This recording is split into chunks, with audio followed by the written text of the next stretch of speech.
Ndugu Spika, ni heshima sana kupata hii nafasi kuzungumzia jambo ambalo ni jambo nimekuwa nikilizungumzia kwa muda mrefu sana.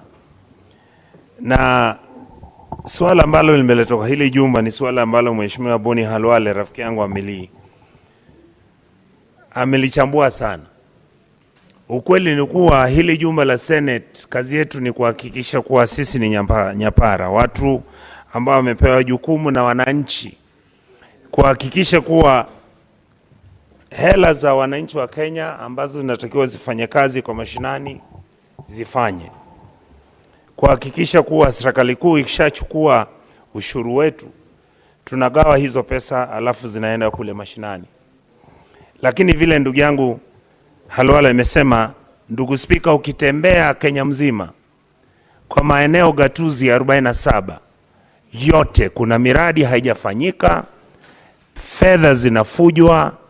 Ukiangalia ile miradi mingine ambayo imepewa fedha nyingi, utapata hata juzi nimepata ujumbe kuwa kuna maeneo mengine miradi kwa karatasi ya serikali, lakini ukienda pale ukiangalia kama hiyo miradi ipo haipo. Ndugu Spika, ningependa kukusihi kama yule ambaye anatusimamia kwa hili jumba, ni wajibu wetu kama viongozi ambao tumepewa jukumu la kuhakikisha tumechunga na kulinda hela za wananchi wale maskini nchi yetu.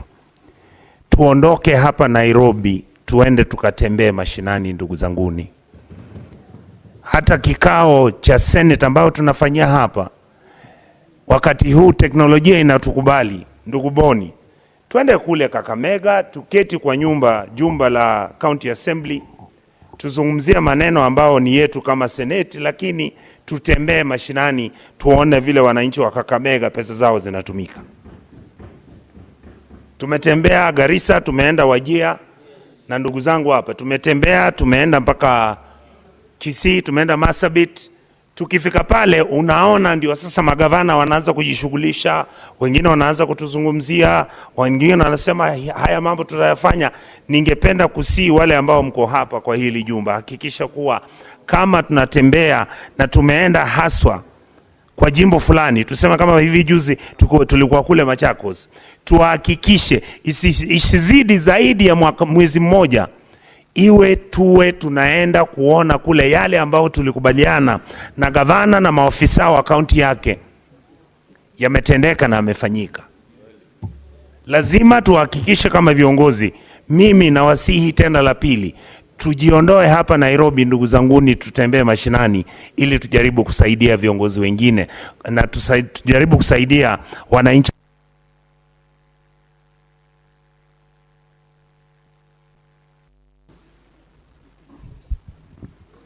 Senator Onyonka.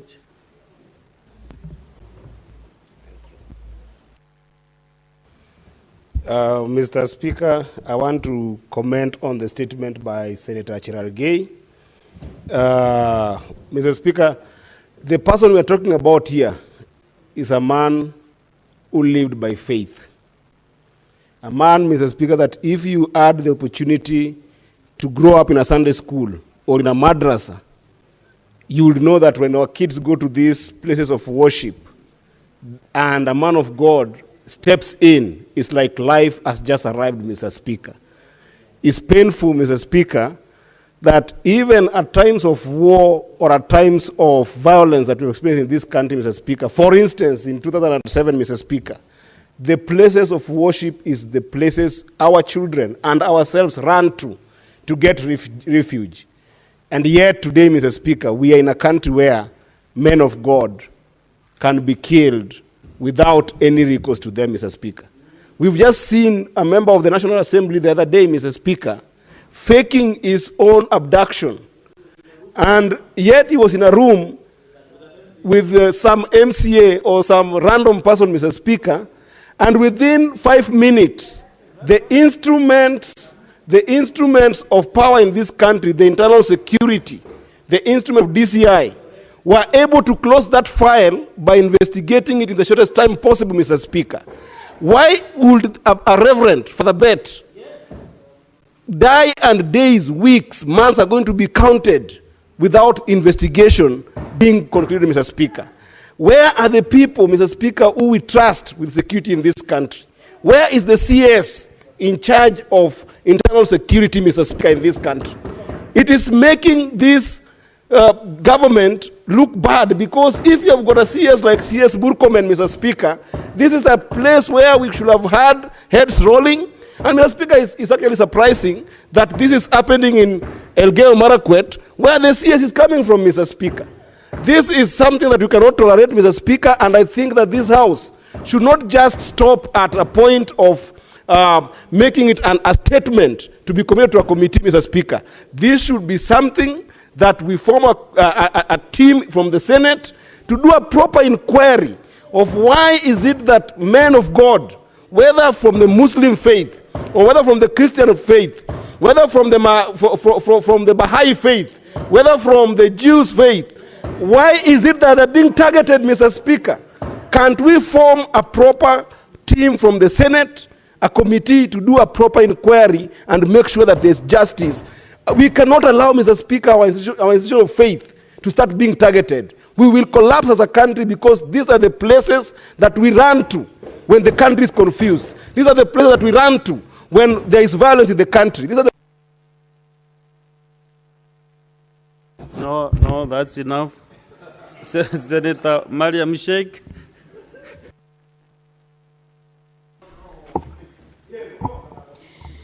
Thank you, Mr. Speaker, for giving me this opportunity. Mr. Speaker, I also wanted to comment on the statement raised by the Senator Abbas Wajir on ECDs, Mr. Speaker. Mr. Speaker, our ECD is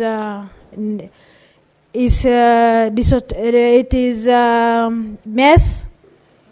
Mr. Speaker, ECD is devolved, and the governor must be serious on the education levels. Once the foundation level of the kids is messed, it will be also difficult for them to catch up in the upper and in university level. Mr. Speaker, our ECD is not even in Wajir. The problem is not in Wajir only. It is all over. In fact, there's no structure. Learners are learning under the trees in some counties. And also, Mr. Speaker, learners are normally encouraged to come to the ECD because of food feeding programs. Mr. Speaker, some counties doesn't have feeding program budgets. That is one of them is Wajir.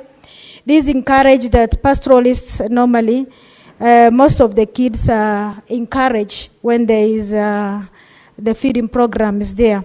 Mr. Speaker, overcrowding is there in each counties, and the timeline of the construction of the permanent infrastructure, it must be done so that this educational level will be higher level. Mr. Speaker, also as a country, even are we ready for accommodating the grade 9 in each public schools, Mr. Speaker? Because when it comes to grade 9, there must be an infrastructure, the teachers, and also infrastructure level as a lab, because it must be done in the private, in a public school, Mr. Speaker. Mr. Speaker, let the governors be very serious on the education levels, because they are the budget of the county, Mr. Speaker, is the second highest budget in counties, Mr. Speaker. The first one is education, health. The second one is education. Mr. Speaker, they are so mind on the bursary issues, but they are not attentive on the infrastructure, on CDs. Senator Mwinyi Haji Mohamed Faki. Asante Mheshimiwa Spika kwa kunipa fursa hii kuchangia taarifa ambayo imeletwa bungeni na Senator Khalwale kuhusiana na kucheleweshwa kwa kumalizika kwa miradi kadha wa kadha katika kaunti ya Bungoma. Mheshimiwa Spika, hili sasa limekuwa ni donora sugu katika kaunti nyingi, ambapo utapata magavana wanaoingia ofisini wanapuuza miradi ambayo ilianzwa na magavana waliotangulia.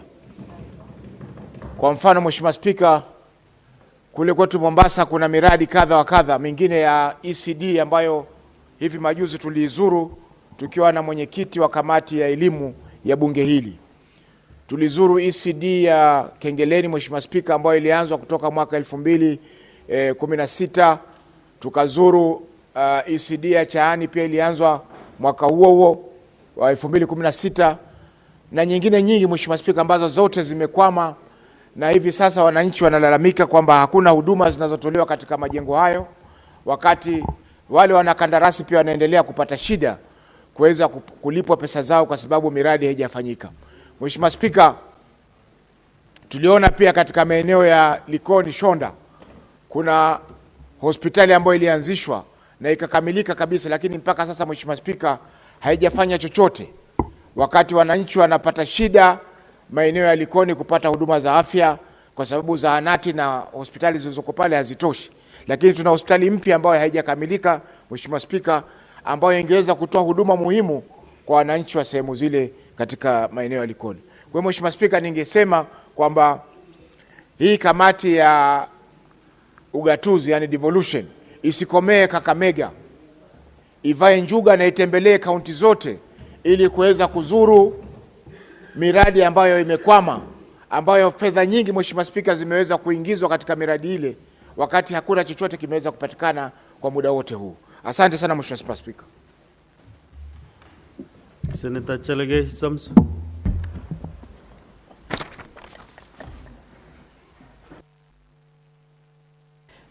Mr. Speaker, thank you. Let me comment on few things by Senator Eddy on the issue of consumables under competition authority.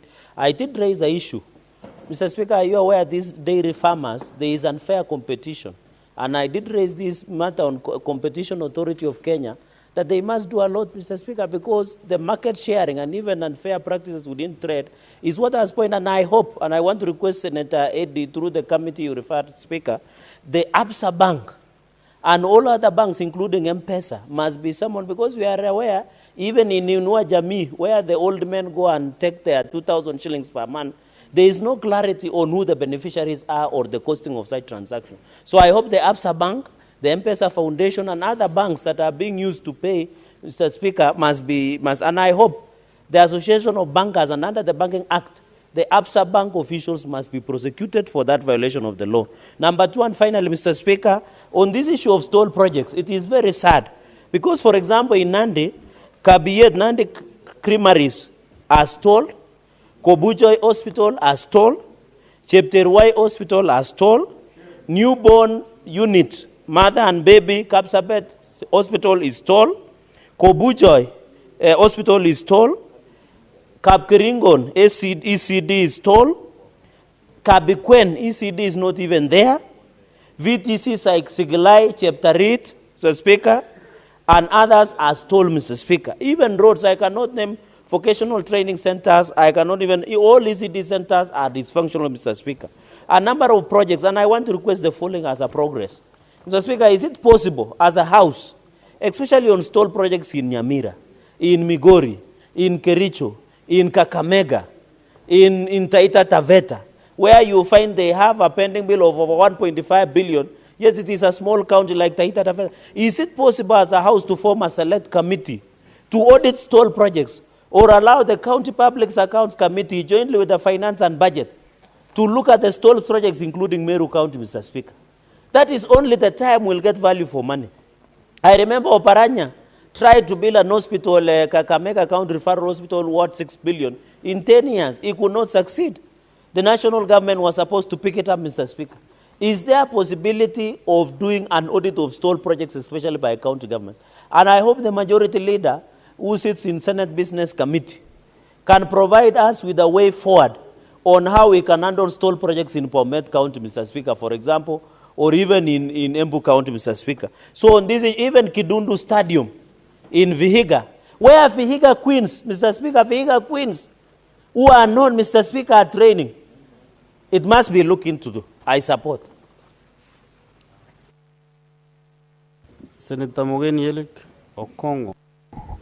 Mheshimiwa Spika, nasimama kuunga mkono hoja iliyowasilishwa na seneta wa jimbo la Migori, Seneta Eddie Okech, kuhusu visa vya ulaghai kutoka mabenki, hasa hii benki ya ABSA.